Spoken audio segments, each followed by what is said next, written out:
travaillez dans la grande distribution aussi, où lorsqu'on vous donne votre paye, on vous dit estimez-vous heureux monsieur qu'on vous paye et qu'on vous embauche. C'est ça la réalité aujourd'hui. Et cette réalité-là, monsieur Macron, vous ne pouvez pas la connaître. Vous êtes né avec votre cuillère en argent dans la bouche, avec des parents médecins. Vous avez fait Sciences Po, vous avez fait l'ENA, et au final, vous ne savez même pas ce que c'est que de travailler vraiment. Vous ne savez pas ce que c'est que d'embaucher à l'usine. Vous ne savez pas ce que c'est que de faire des heures de dingue pour gagner un SMIC. Et on voit bien que vous ne connaissez pas les Français. On voit bien que vous ne vous intéressez pas aux Français. Parce que sinon, vous ne vous permettriez pas de leur parler comme vous leur parlez. Les sans-dents, les illettrés, comme on a pu l'entendre, ils ont une chose que vous n'aurez jamais, monsieur Macron. Ils ont l'expérience de la vie et ça n'a pas de prix. Ne méprisez pas ces gens-là. Parce qu'ils méritent le respect bien plus que vous. Ce message a été fait sur un coup de colère aussi, mais c'était bien plus profond. Ça fait plusieurs années aujourd'hui qu'on sent bien que comment dire, la volonté politique est de faire disparaître les communes, d'une part. Et d'un autre côté, on nous donne de plus en plus de mauvaises responsabilités. C'est-à-dire que tout ce qui relevait du travail intéressant du maire a été transféré ailleurs, et tout ce qui relève des difficultés quotidiennes, on les a laissés au maire. Et donc moi je me suis retrouvé confronté à des gens qui travaillent et pour qui j'étais obligé de faire des bons alimentaires. Et il faut savoir qu'à chaque fois qu'on fait un bon alimentaire, on ne le fait pas comme ça. On demande d'abord aux gens de montrer un petit peu comment ils dépensent leur argent, et on s'aperçoit qu'en fait les gens, une fois qu'ils avaient payé leur charge, ils ne pouvaient plus manger. Je veux dire, ils n'avaient pas acheté une télé, quoi. Et là où vraiment j'ai décidé de faire ma vidéo, c'est lorsque j'ai vu un tract de la CGT, il faut dire ce qui est, qui disait n'allez pas manifester le 17 novembre parce que c'est la fachosphère qui dirige ce mouvement.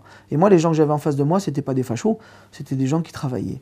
Et donc ça m'a mis très en colère. Et ce qui m'a mis très en colère, c'est le fait que ce syndicat utilisait le même argumentaire que le gouvernement pour essayer de maîtriser ce qu'il ne maîtrisait plus.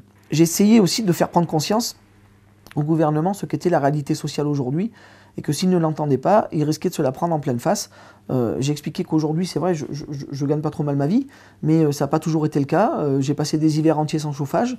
J'ai vu ma mère pleurer toute mon adolescence parce que on commençait le mois, on était déjà à découvert, alors que c'est pareil, on ne faisait que payer nos charges. Moi, quand j'ai commencé à travailler, j'ai fait des régimes à base de pâtes, de riz et de steak haché pendant des mois, parce qu'une fois que j'avais payé ce que je devais payer avec mon SMIC, il ne me restait plus rien. Et tout ça, je ne l'ai pas oublié, quoi. Je ne l'ai pas oublié. Et donc, quand les gens viennent me voir aujourd'hui, je sais ce qu'ils ont vécu parce que je le ressens encore de façon très intime. Et je le ressens de façon d'autant plus intime que lorsque j'ai fait cette vidéo, je parle de ma mère dans la vidéo et elle est morte le 16 novembre, la veille du mouvement des Gilets jaunes. Et mes parents, je les ai toujours vus travailler et se battre pour nous. Et donc, si ma mère avait été en état, elle aurait été la première à mettre un gilet jaune et à aller ouvrir les péages. D'ailleurs, mon frère et ma sœur, c'est ce qu'ils ont fait. Mais eux, ils habitent dans le sud. Le drapeau jaune flotte toujours sur la mairie. Pourquoi ? Alors, d'une part, parce que je considère que les réponses apportées par le gouvernement, le compte n'y est pas, il n'y est vraiment pas. Et d'ailleurs, quand les gens vont voir ça sur leur fiche de paye en janvier-février, ils vont comprendre, et j'ai peur que malheureusement, le mouvement se réveille de façon plus violente encore. Mais surtout, c'est une façon de montrer la colère de la ville par rapport à la politique qui est menée vis-à-vis de nos communes.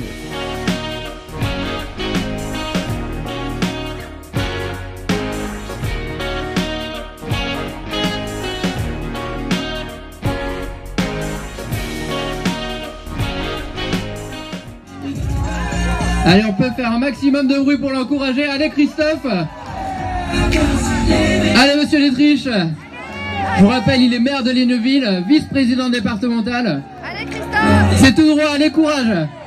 S'il faut terminer sur le dos, il faut y aller. Les pompiers, forcément, qui l'encouragent et pour cause. Ils représentent aussi leur cause en étant membre du conseil départemental des sapeurs-pompiers. Il vient de toucher le bord. On peut le féliciter. J'ai tenté ça pour plusieurs raisons. D'abord par amitié pour Christian Cosme, qui est le patron des sauveteurs de l'Oise de la question de Creil et qui arrête cette année.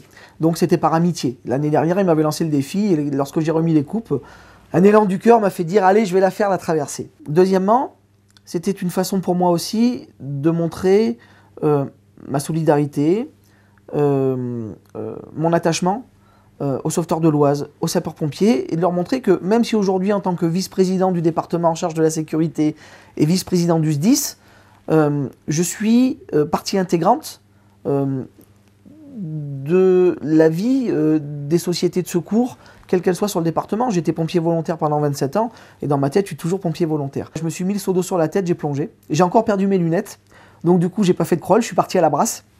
C'est pour ça que j'ai fait une brasse.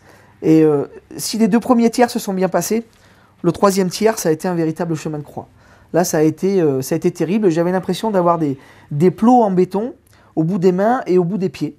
Et alors le souffle totalement coupé, plus aucun souffle. Et là, j'avançais plus, je voyais la berge, mais en fait, je la voyais partir, dériver vers la droite, mais je la voyais pas arriver vers moi.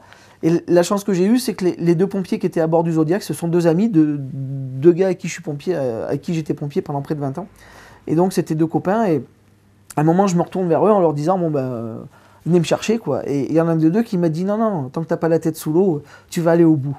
Et ils ont bien fait, parce qu'au final, effectivement, je suis allé au bout. Mais ça a été un des moments les plus durs de ma vie. En si peu de temps, ressentir autant de douleur et autant de difficultés, ça m'était jamais arrivé. Et j'ai compris aussi qu'au-delà des limites, il y a d'autres limites qui se mettent en place. C'est-à-dire, pour vous donner un exemple, un marathonien qui titube à la fin de son marathon, on se demande comment il fait pour encore marcher. Ah ben là, c'est exactement pareil. J'ai eu l'impression qu'il y a eu un court-circuit et qu'il y a autre chose qui a pris le relais. Je pense que c'est de l'ordre du subconscient et qui m'a poussé à aller au bout. Mais c'était absolument plus conscient. D'ailleurs, au moment de monter à l'échelle, j'ai eu une petite faiblesse parce que j'ai vraiment tout donné. Ça me permet de savoir que si un jour quelqu'un tombe dans l'Oise et que je dois y porter secours, je sais que s'il tombe dans le 1er tiers de l'Oise, je peux y aller et revenir. Je sais que s'il tombe dans la moitié, je ne peux pas y aller parce que je n'aurai pas la capacité de revenir. Et donc ça, c'est important, parce que le but de la traversée de l'Oise, à l'origine, c'est de prouver qu'on est capable de porter secours en hiver dans une rivière. C'est pour ça qu'on saute en t-shirt et en maillot de bain.